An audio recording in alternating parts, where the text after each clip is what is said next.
there guys, and welcome to another episode of the Cover Zero Show with me, your host Simon Conboy. Today's episode is a weekly roundup for week 5. We did a live stream of the podcast yesterday. We had several technical issues, didn't turn out the way we wanted. So instead, rather than the three of us, you're going to have me doing this. If you watched it yesterday, apologies for that. I'm sure you can appreciate why we've not put it up. Definitely wasn't up to the standard that we want. So as usual, I'm going to be going through some of the major weekly news, going through each of the games from last week and brief previews of each of next week's games. So injury news, we've got Derek Carr and Mariota still day to day. They could both play next week. They could both miss more games. Still unclear. Expecting to see Mariota play next week, particularly with how Castle looked. I think the Raiders, they clearly need Carr, but they look like both of these teams look like they've got similar issues right now to me. Andrew Luck, he's going to miss another game. I think that's probably a testament to how he's just not ready at this point, because I feel like if he was, his team only one game out of the lead in the messy division. So I think that's... And Brissett's probably performed better than expected, so maybe they don't feel a need to rush him back, particularly if they can win that game on Monday night. That'll have them right in the thick of things. Other injuries from the weekend, I mean, you got to look at the Giants. They have it rough. Losing Odell Beckham for the season, that's obviously huge. Brandon Marshall looks like he's probably done.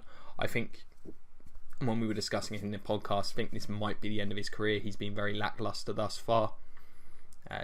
Tough injury, come back at that age. I just don't know what his value will be after this. They lost Sterling Shepard as well.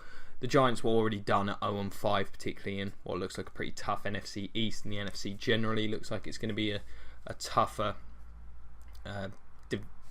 conference to sneak a wildcard spot based on, it's pretty early in the season, but I think the NFC's generally had more competitive teams in it.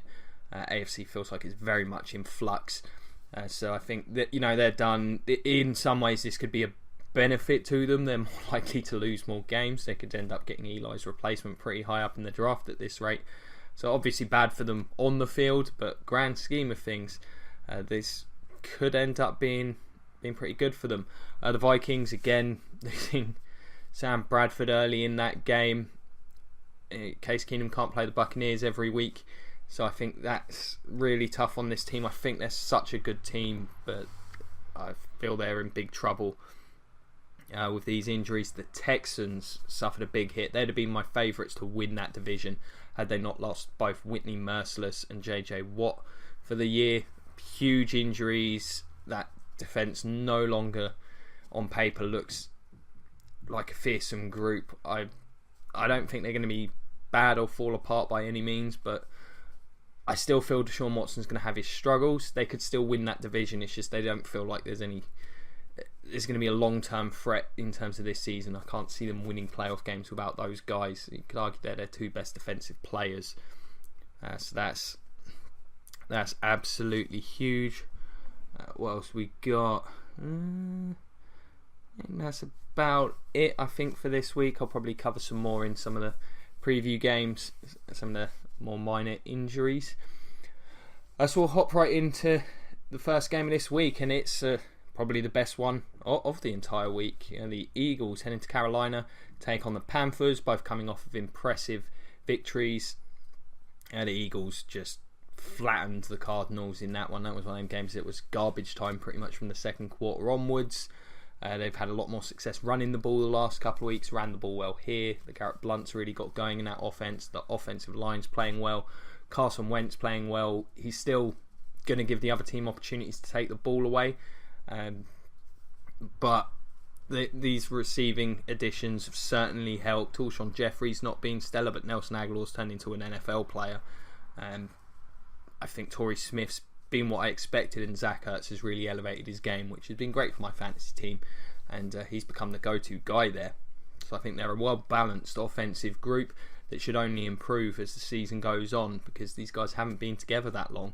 Defensively, I think Fletcher Cox, whether he comes back, is going to be huge in this game. if you're going to beat this Panthers team, I think you do it at the line of scrimmage defensively. And whilst their line is good, and I expect them to have a lot of success against a mediocre Carolina front, obviously Cox is a game wrecker. If he's back, that's a huge swing for the Eagles. If he's missing, I think it's going to be tough sledding. The Panthers really comfortably handled the Lions. First half was a little bit sloppy. They couldn't run the ball. The offensive line's got its problems. But if Cam Newton can keep playing at this level, then this team's going to win a lot of games this year. The defence, we know what they are. They're pretty solid. The old man rotation at defensive end is playing well. Kawan Short's playing very well. The linebackers are solid. The secondaries come on. If they can maintain that level of play from Cam, particularly when he gets some of his weapons back later in the year, Greg Olsen in particular, they've got the potential to be very dangerous, and I think this is going to be a really, really fun matchup to watch. I think the Panthers likely take this one. I feel the Eagles' secondary is going to bite them in this one. Cam's red hot right now. I think they'll keep him just clean enough that he'll be able to make some plays. I don't see the Panthers having much success running the ball. But I think Cam will get some things going, and I think that Wentz will make a couple of big mistakes in this one. It's one of the better defences that he's faced, and I think that'll be the difference maker. If Fletcher Cox plays, I'll probably edge this towards the Eagles, but without him, I just think the Panthers at home, with that much more experience, will probably just be able to control this offense enough, and I just trust Cam to make a couple of big plays in this one. But really looking forward to this one. Certainly can see it going either way. If the Eagles' defensive line dominates this one, then they could get this. But I think turnovers are going to be the key in this one, and I just trust Cam not to turn it over a bit more than Carson Wentz at this point. The next game we're looking at, Bears and the Ravens. Mitchell Trubisky's first start was up and down. The mobility, clearly a huge factor in him, I think, getting the job. It's going to be difficult to have a huge amount of success behind a poor tackle group. He was under a ton of pressure in that game. The receiving group, we all know they're not a particularly good bunch. Considering he was going up against the Vikings and wanting to give him the benefit of the doubt that he has to protect the ball better, he could have threw 4 or 5 interceptions in this game. Even the touchdown that he did throw was very fortunate. I feel somewhat bad for this Bears team. Defensively, really like the front seven. They're playing at a high level. Leonard Floyd's turned into a really good player. Akeem Hicks is quietly having a Pro Bowl caliber season there. But the Vikings' defense was just a bit too much for them in this one. Managed to get the turnovers whilst the Bears played pretty well. Vikings didn't turn the ball over. That ended up being the difference. As for the Ravens, a comfortable victory against the EJ Manuel Raiders. Defensively, they managed to get back on track, contain the run game. EJ Manuel didn't have enough to beat this secondary, which is a very good group. I'm pretty convinced the Ravens, unlike Dan, who really dislikes this team, I'm convinced their defence is legitimate. Offensively, Flacco looked a bit better. I still worry about them against good teams. The offensive line, I think, is an issue. If they can't run the ball excessively, it seems like the passing end doesn't quite have what it takes. I can see the Bears winning this one. I'm not sure they do. Trubisky against this Ravens defence, I can't pick him, and it doesn't feel like the weapons are there. I think the Ravens do a good enough job shutting down Tariq Cohen and Jordan Howard, but I'm not confident in it, and I probably won't be picking the Ravens until I see more from the offense, but I've got them winning this one. Next up, the Browns heading to Houston, taking on the Texans. We're going to see Kevin Hogan this week. I think it's the right decision. Kaiser was just regressing on a weekly basis. Hogan gave him a shot in that Jets game. Defensively, the Browns have been a lot better this year than they were last year, which isn't saying much, but they've looked okay. Myles Garrett looks impressive at the weekend. They need some of their guys back. Corey Coleman, really. The weapons there are somewhat lacking. It's nice to see Njoku making a few plays, but he's not going to beat teams by himself. And this Texans team, so the Browns, it was a very disappointing offensive performance. Kaiser was utterly terrible in the first half. They've not been able to run the ball. This offensive line's been a disappointment for me. Expected them to be the reason this team would get 5 or 6 wins this year. They've not played to that standard. The Texans, tough loss on Monday. The Chiefs, the score makes this look like it was more comfortable, less comfortable, I should say, for the Chiefs than it was. Really, as soon as the Texans got back in this game, score-wise, the Chiefs kind of just put their foot on the pedal, got a couple of big plays and managed to finish them off. If it weren't for the injuries, I'd be really high on this team to JJ and Merciless, as I discussed. But Deshaun Watson's looked really impressive. Still a little scattershot, but I think as he improves fundamentally and gets more experience, they've got to feel really good about him. The offensive line's playing better. They've had some success running the ball in this one. I'm just really dubious about the overall makeup of this defence now. I expect them to win this game comfortably, though. They are at home, and this Browns team still feels like it's a way away from competing on a weekly basis. I expect Watson to have a big game in this one. Next up, an NFC North matchup, and man, I'd love this game if it weren't for the Vikings injuries. I still think it's got the potential to be a good one. Aaron Rodgers was superb at the weekend, especially that final drive. He just makes it look easy. The Packers are pretty much the same team we've seen the last couple of years. The defence is playing a little bit better, but they're still flawed. There's just not enough impact players there. But the secondary is much improved on last year. Clay Matthews is making some plays again. They can do enough because Rodgers is playing really well. The rookie running back Alex Jones, he looked great. And this offensive line should get better with the guys they get back injured. I think this team's a contender. They should win this division, you'd think. They've certainly been the most impressive team there. And Aaron Rodgers is just fantastic. This receiving group's been a little bit banged up, but they're finding ways to make things happen. Martellus Bennett, he's been a great addition. Just another guy for this team to utilise. The Vikings, mentioned it in the Bears game, they kind of scraped through this one defensively, really good, as they've been all year. They've been very consistent on that side of the ball. They're a top 3 or 4 unit in this league, definitely. The offense, Jarrett McKinnon's not quite got the consistency. He's a bit lightweight up the tackles. They need to get Latavius Murray going, I think, if they're going to have a chance, and they've got to try and get Sam Bradford back on the field and keep him there to have a chance. The offense is just too limited with Case Keenum. They'll win some games. They might compete for a wild card spot, but it's hard to see them beating Aaron Rodgers at the minute. Really looking forward to watching the Vikings defense go up against them. That matchup is going to be absolutely stellar.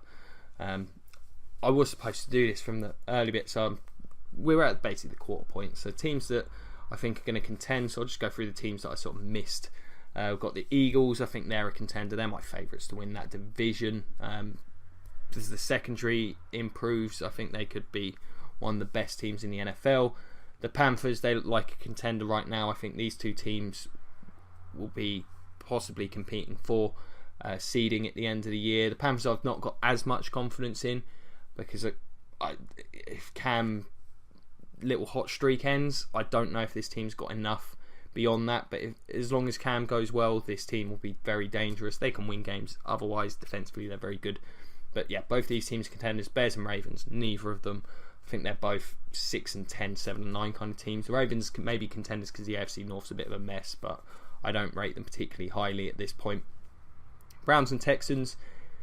Texans in the same boat as the Ravens. With those injuries, I don't think they're going to be a legitimate threat to teams, but they'll be able to win that division because it's bad. The Browns are terrible again. They'll be competing for one of the top picks in the draft, it looks like. And yes, the aforementioned Packers and Vikings. The Vikings might be able to sneak a wild card on the basis this defence is really good and going to make them tough to beat. The offence just has to play safe, consistent offence, but I'm not sure they're not going to be able to overpower teams. Next up, we've got Lions and Saints, a sneaky good game, I think. The Lions, I'm still not enormously convinced by. They kept the game looking close at the weekend, but it's kind of like when they played the Falcons. They were just outplayed by what I think is a more talented and superior team, and they kind of got hot late on. Something looks wrong to me with this offense. in terms of the passing game, guys just aren't getting open for Stafford. He's maybe now, I've praised him for his ball security in the last year and a half now. But I think if anything, he might be being a little too conservative. It makes this offense look a bit easy to defend. But his guys aren't helping him. They're not getting open consistently enough. And the run game is okay. But yeah, offensively, I just don't think they scare teams. Defensively, they've lost Loti Nata for a chunk. Now, I think he's been placed on IR, designated to return. That's going to hurt. I think defensively, they've played better than they should. They've got a lot of turnovers. I don't know how long that will last. They got shredded at the weekend in the secondary.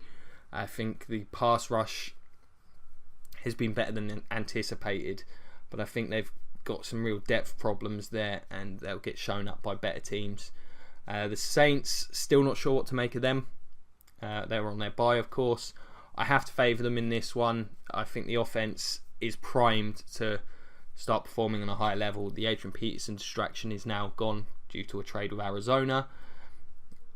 Willie Snead should be back. They'll get Teron Armstead back soon. Alvin Kamara's really starting to blossom in this offense, and defensively they've improved. I'm still not sure what they are based on the two teams that they played well against, but Drew Brees is there. They're at home.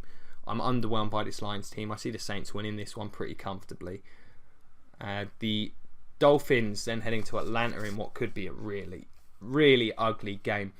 This Dolphins offense, that Dolphins-Titans game was atrocious. Dolphins defense is good. I will not they've been better than I anticipated. Front four's been as advertised. The linebacking group's playing better than I anticipated with so many new bodies. Kiko Alonso's been a really good player for them. That was a great pickup. And the secondary's doing enough. They're getting a lot of help from the pass rush, but they're playing pretty well. Rashad Jones looks healthy.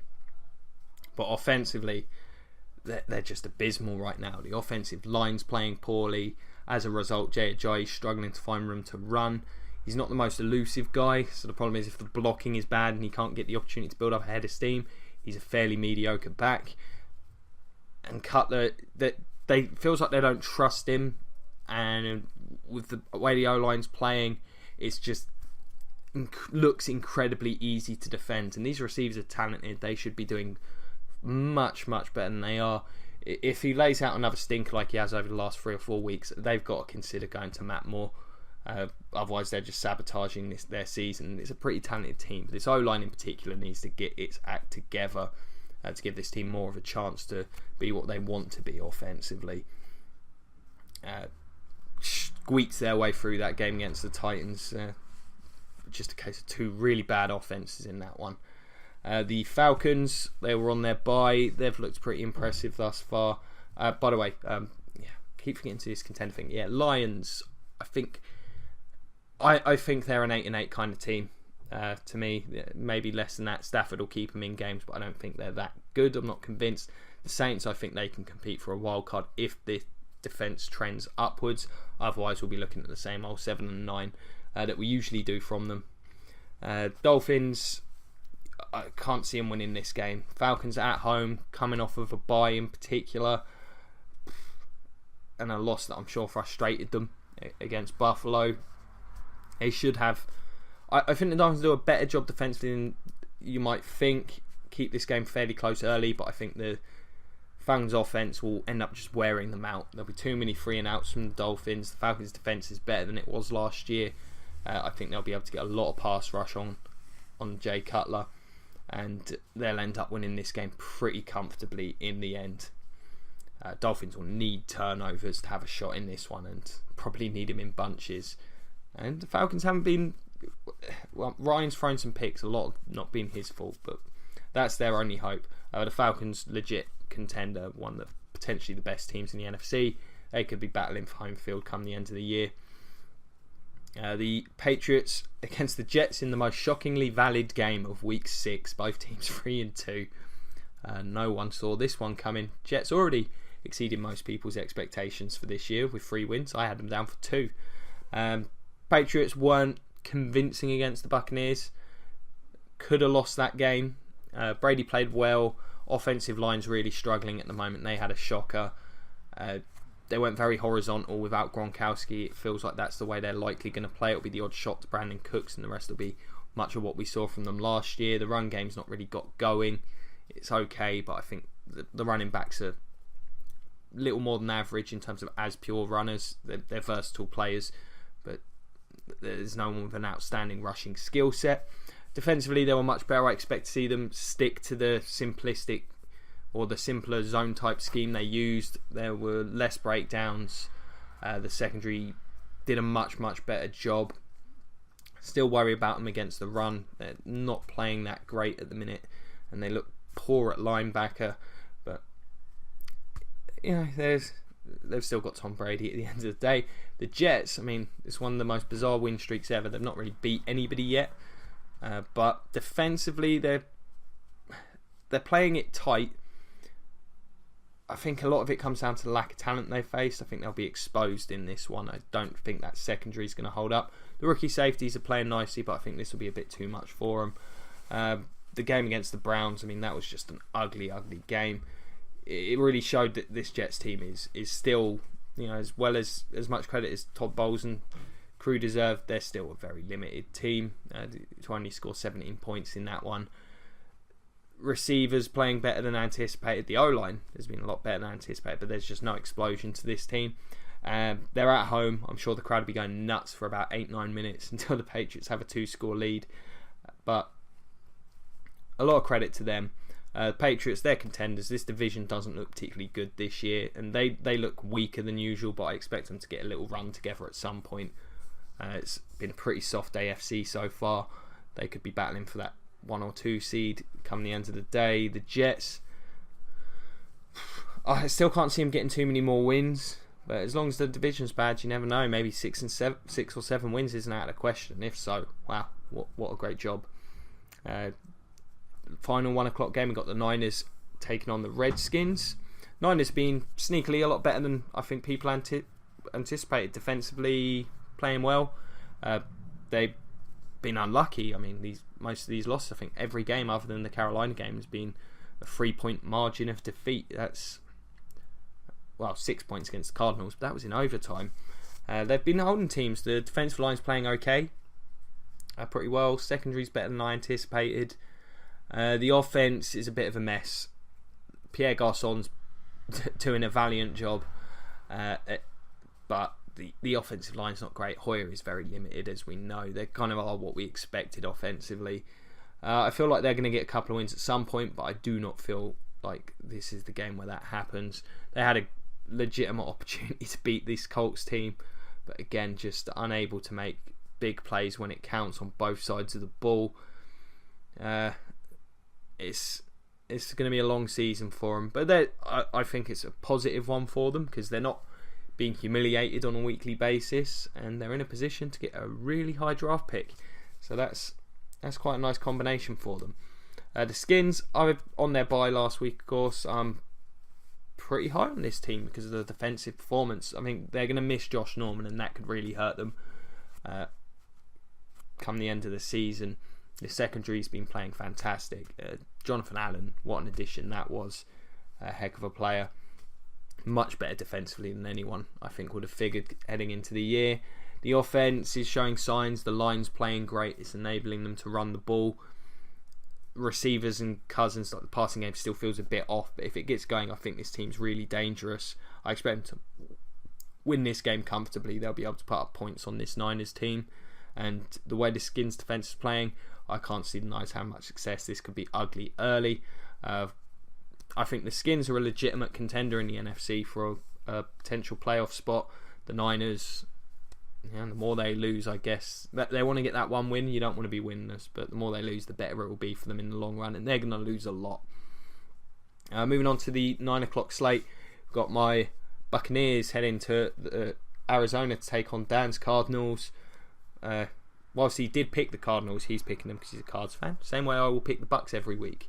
I'm never going to pick against my team, but I think deep down we're all expecting on the podcast the Bucs to win this game pretty handily. I think the Cardinals are just a really flawed team this year. They got absolutely smoked at the weekend by the Eagles. They're no real positives to come out of that game. Was very soft against the deep ball. Didn't get enough pressure. Marcus Golden's injuries really hurt them. The defensive back play hasn't been particularly good outside of Patrick Peterson. Offensively, their line is one of the worst in football right now. They can't run the ball. Getting Adrian Peterson's not going to help that. Even if it was the good version of Adrian Peterson, it would still be pretty tough behind that line. Palmer's just getting smoked. The receiving talent's not great either. I think this is a really flawed team. And we saw a lot of those flaws in this game. It was over early. It could have been a lot worse. The Bucks just need to try and put a complete game together and find a bit of consistency. It's been that way defensively, offensively. The defense was fantastic in the game against the Patriots. They did a great job. Played very, very soft, but managed to generate great pressure, which has been a problem converting those pressures into sacks. But they managed to do that, generate a couple of turnovers. Offensive lines playing quite well. They were improved. Just Jameis had an off day. They've got a new kicker in Patrick Murray, the former Buck. So that's got to be an upgrade because Nick Folk has been awful. Between Folk and Jameis, those are the reasons the Buccaneers lost that game. They, I think, played well in all other phases, but this is a game where I think they can get on track, possibly put together a real solid victory, pretty comfortable one. I just do not like this Cardinals team at the minute, and I think the Bucks should be a bit healthier as well, especially if Levante, David and Quan Alexander are back in it. I can't see the Cardinals having any running success anyway. I think this Bucks defensive line is going to get a huge amount of pressure, and I think the variety in the Bucks offense will allow them to be productive enough to win this game handily. As great as Patrick Peterson is, he can't cover everyone. The Cardinals, I think they're a bad team. I think they're going to end up with a pretty poor record.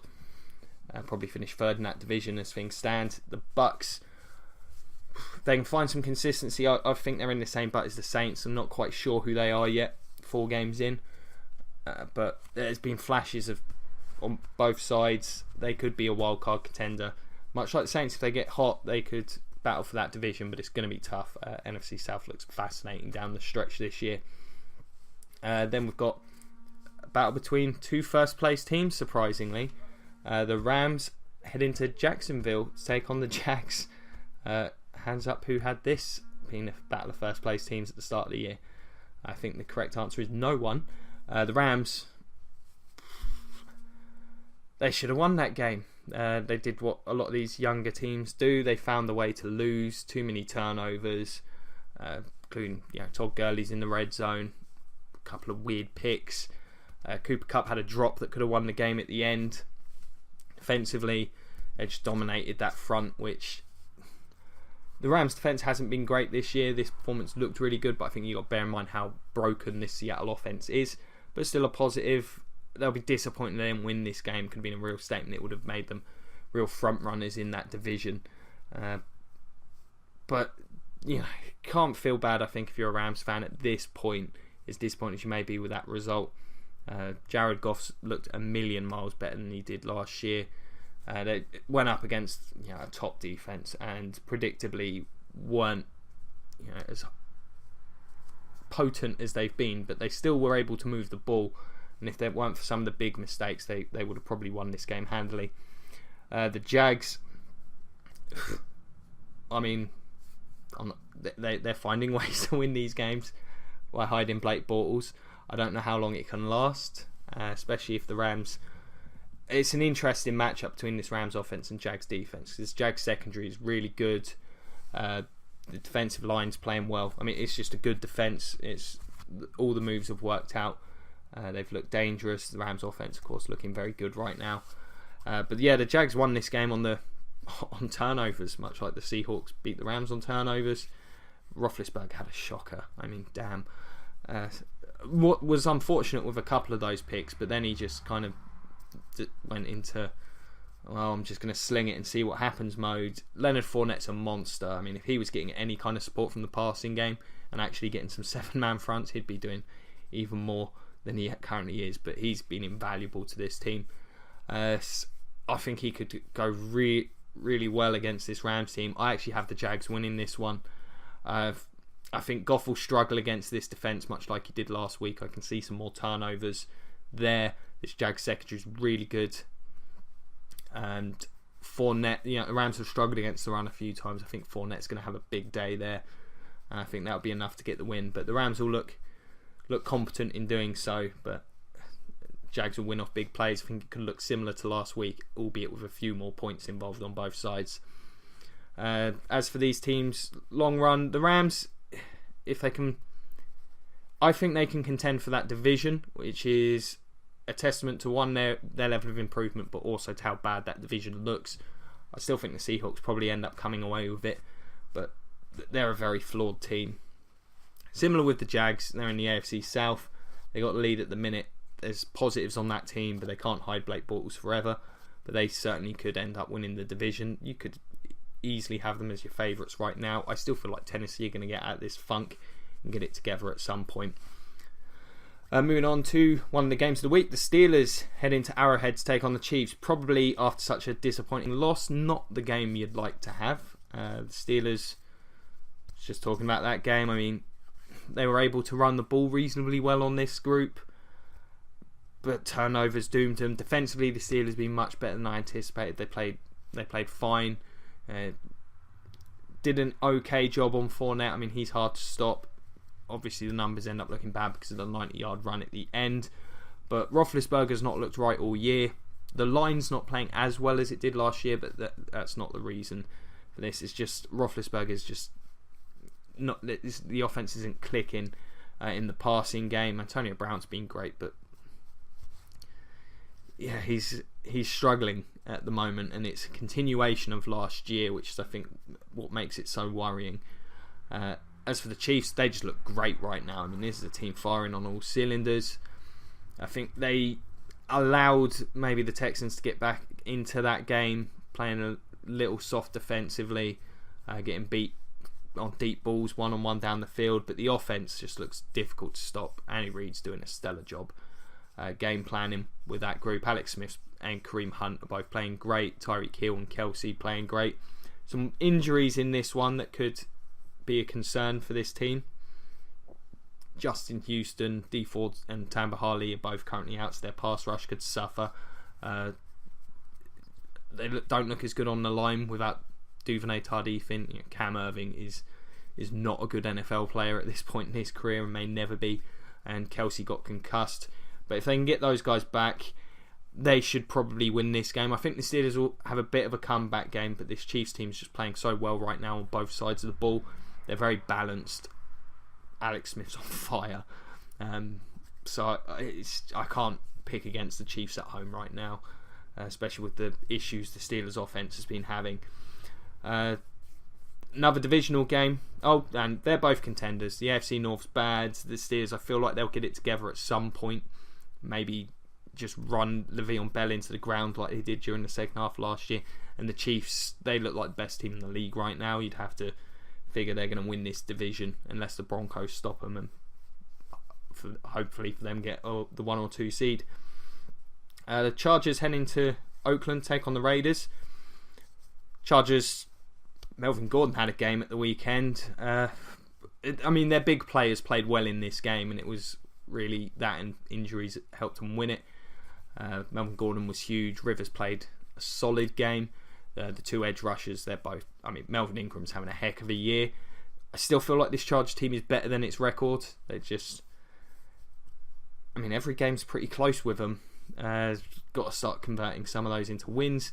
I mean, they might not be out of it in the wildcard race in the AFC because there's not a lot of convincing teams, but they need to put a run together. But yeah, a solid performance from them at the weekend defensively. This line's playing great. The offense is starting to get things going. It just feels like they need to get better play from the secondary. They do give up too many plays at the minute, which is tough because of losing Verrett. But I think this team could potentially get back in the swing of things. And if you want to play the Raiders, now is the time to do it. They're in a bit of a funk, even when Carl was healthy those last couple of games. Amari Cooper, I don't know what is going on there. He was anonymous again. Crabtree's battling with injury. the offensive line, the tackles aren't playing great. It's affecting them in the run game. Marshawn Lynch. Lynch is what I expected to see this season. Beyond that week 1 performance, he's solid. Defensively, they're not playing very well at the minute. Secondary is struggling, and teams can run on them. There's not a huge amount of talent on that defensive side beyond pass rushers. So I think the Chargers can sneak this one. If Carr's playing, I don't know if this is the game you necessarily want to bring him back against those 2 rushers. So I've got the Chargers in this one. I know I've been pretty high on the Chargers, but I just feel like they're due a bit of a run of good fortune, and in some ways playing the Raiders at this stage is. The Raiders do need to get their act together. It's been an ugly few weeks for them. I can't put it all on injuries. I mean, both of these teams can contend for a wild card spot. Chargers have to win this game to be able to do so, but if so, I think they're back in it. The Raiders, they could start to sink if they lose this one, but at the minute, they're both there or thereabouts. Just need to put things together. Next up, Sunday night game, Giants-Broncos. Man, that looks better at the start of the season than it does now. The Giants lost again. They've lost all their receivers. They are a bit of a mess defensively, struggling with Vernon's injury. Damon Harrison's doesn't look healthy to me. I can't believe the Chargers were able to run the ball as well on them as they have. The offense, with all those receivers injured, they're not going to be able to get much done. I think it's going to be an ugly remaining 11 games for this Giants team.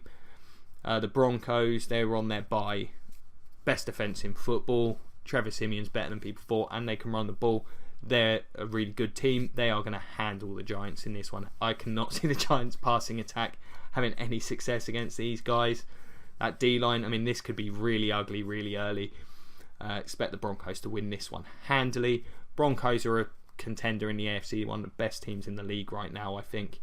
And the Giants, they could be right near the bottom of the pile by the time the season ends. Losing Odell Beckham just sucks all the wind out of that team, it feels like to me. And then Monday night, division matchup in the very underwhelming AFC South. Much like the Sunday game, probably looked better at the start of the year. If this is Jacoby Brissett versus Matt Castle, it's gonna be hard to sell to people. Colts, solid win. T.Y. Hilton, like Brissett's realised if I throw him the ball a lot, we can win because he's stellar. Marlon Mack, who I'm a big fan of, and he's in my fantasy team. I drafted him last round. Started to show some things. Frank Gore still plugging away. The Colts are getting better on a weekly basis, and I think you can kind of expect that. I expected to see it over the course of the year, especially defensively. So many new pieces. It wasn't the best team in the world that they beat, and they only just about did it. But they've been better than I thought. Brissett's been really impressive. And, you know, the Titans at the minute, they're on a downswing. They were atrocious offensively at the weekend. Had a couple of bad calls, and that seemed to just suck the life out of them. Offensive line struggled, and that's meant to be the strength of this team. They're not running the ball particularly well this year. Mariota's currently, with Matt Castle, they just looked awful. The weapons are currently a bit iffy on the outside.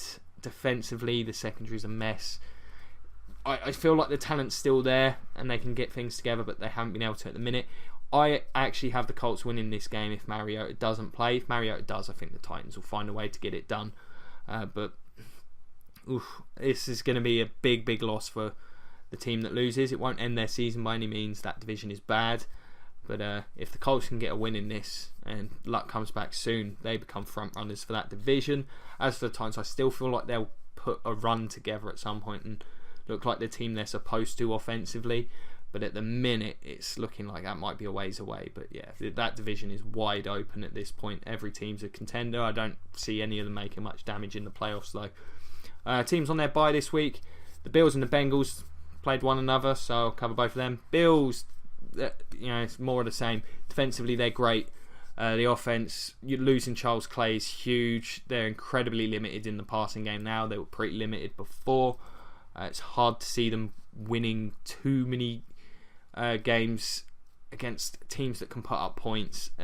This defense played out of its mind again at the weekend. A bunch of turnovers. offense just wasn't able to get it done. Teams at the minute, particularly with Clay and Jordan Matthews out, can just stack the box against Sean McCoy. I really like what this Bills team has managed to do. Defensively, that secondary, Jordan Poyer and Micah Hyde, great additions. Davius White, heck of a job there. But it just feels like until those guys get back, the Bills just have to try and tread water. And in that division, if the Patriots continue to struggle, they could contend, but it's looking a bit iffy. The Bengals managed to win that game. Offense has looked much better the last couple of weeks. Andy Dalton's looking like regular Andy Dalton. AJ Green went nuts in this one, even if he was responsible for a couple of turnovers. And much like the Bills, their defense is really, really good. Feels like the Bengals are thin. They can't afford injuries. A lot of teams can't, but I feel like if Geno Atkins was to go down, or AJ Green, this team would fall apart. Still worry about the offensive line. Still worry about the consistency of the offense in terms of its weapons. They need to find a way to get this run game going, I think. Dalton's not going to be able to beat teams on a weekly basis behind this line in particular. They might, if the Steelers continue to struggle, they can contend for that division. It's been real positive the last couple of weeks, but I just don't think it ends up happening. I think inexperience will end up doing them at some point. The Cowboys, what a disappointing loss. Once again, given Aaron Rodgers too much time, which normally give a guy a minute, you're not too worried, but Aaron Rodgers offensively looked really good. Prescott being a bit looser with the ball than I would have than he was last year. The line struggling, decision making as a result. I think he's under a lot more pressure than he was last year, and the run game's not playing as well as a result. I don't think Ezekiel Elliott looks as decisive or powerful, although he played very well in this game, as did Dak. The Cowboys' offense was good. Did a great job controlling the clock in this one. But defensively, whilst they're getting a lot of pressure, this secondary is ripe for the pickings, and good quality teams will take them apart, and they really struggle with the run in this one. So I expect to see teams attempting more of that on them. I think in the division they're in, it's going to be tough. I think having 3 losses at this stage puts them way behind the 8 ball. But if they can get on a roll, they can certainly be a wild card contender. The Seahawks. Yes, the Seahawks. Seahawks offensively enormously flawed still. Another really poor performance from them. This line is atrocious. Russell Wilson's a wizard. That's the only reason this team's able to stay alive in these games. But defensively, another great performance. Gave up some yards, came up with big plays though. We're able to get...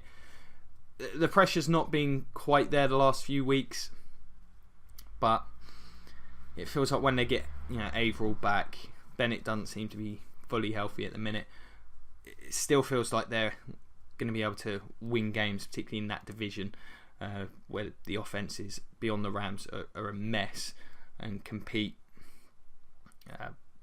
If they can get that line going, they become a real contender in the NFC. As things stand, it just looks like it's going to be between them and the Rams for the division. Maybe even a wild card because their schedules are pretty soft. But I think there's reasons to be concerned in terms of this team being able to make a deep playoff run. So there you have it. That's week 5 and previews of week 6, brief ones in a bit of a nutshell. Let us know, what do you guys think? Anything you wish to discuss, let us know. We've got the comment section below, the Cover Zero Facebook page. You can find me on Twitter at Simon Conboy. Always happy to talk football. As always, check out more of the show. Normally there will be a podcast on Tuesdays, the Cover Zero roundtable. That'll be streaming live, and you can watch it afterwards, of course, once it's uploaded. Check that out. We've got Buck and Titan talk on Mondays. That's where I talk Bucks, Arnie talks Titans as followers of that team. And there'll be plenty of game reviews and previews coming up. I'm going to try a bit of a new format with that. I've been working on it over the last week. Hopefully you'll enjoy the previews. Bit more structured, I think. So they've been a bit chaotic in their free-flowing ways. That's kind of how the show's been. But hopefully you're enjoying it. I'm enjoying doing it. So next week, hopefully business as usual. If you can like, share, subscribe, check out the Patreon, all that good stuff, it'd be greatly appreciated. Thank you so much for watching. It's been a pleasure as always. Have a great evening, and go Bucks.